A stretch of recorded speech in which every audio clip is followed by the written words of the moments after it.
Registration. Tata memorial hospital में आप अपने आर्थिक स्थिति के मुताबिक ट्रीटमेंट ले सकते हैं। ट्रीटमेंट के 2 तरीके हैं, एक जनरल पेशेंट, दूसरा प्राइवेट पेशेंट। आप एक कैटेगरी से दूसरे कैटेगरी में ट्रांसफ़र कर सकते हैं, लेकिन ये सुविधा आपको सिर्फ एक बार ही दी जाएगी, तो इसीलिए आप अपना ट्रीटमेंट की कैटेगरी या तरीका सही से चुनें। इसके लिए इंक्वायरी काउंटर पे मौजूद कर्मचारी आपको मदद कर देंगे। प्राइवेट पेशेंट का रजिस्ट्रेशन अस्पताल के होमी बाबा बिल्डिंग के फर्स्ट फ्लोर पे होता है।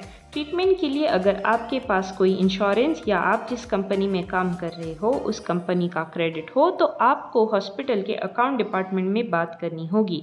प्राइवेट पेशेंट होने की वजह से आपको अपने डॉक्टर्स चुनने की सुविधा दी जाती है। अगर आप किसी डॉक्टर को नहीं जानते तो हॉस्पिटल अथॉरिटी इसमें आपकी केस के हिसाब से मदद कर देगी। इसके बाद आपकी केस फाइल और रजिस्ट्रेशन कार्ड बनाया जाएगा। ध्यान रखिए, इस रजिस्ट्रेशन कार्ड को संभाल कर रखना बहुत ज़रूरी है, क्योंकि इस पर दिया गया केस फाइल नंबर आपके मेडिकल रिकॉर्ड का एक यूनिक नंबर होता है, ताकि जब आप फिर से हॉस्पिटल जाएंगे तो आपकी फ़ाइल जल्दी मिले और आपको कोई असुविधा ना हो। General patient registration. General patient का रजिस्ट्रेशन हॉस्पिटल के गोल्डन जुबली बिल्डिंग के ग्राउंड फ्लोर पे होता है। यहाँ आपको एक फॉर्म में अपनी जानकारी भरनी होगी। फॉर्म भरने के बाद रजिस्ट्रेशन काउंटर पे आपकी केस फाइल और आपका रजिस्ट्रेशन कार्ड बनाया जाएगा।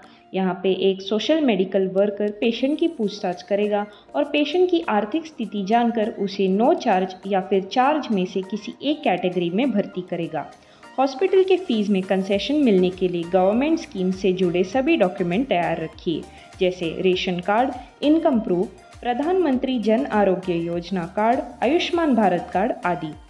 सर्विस सेक्टर में काम करने वाले लोगों को salary slip, insurance policy, company का रेफरेंस लेटर आदि चीज़ों को लाना ज़रूरी होता है।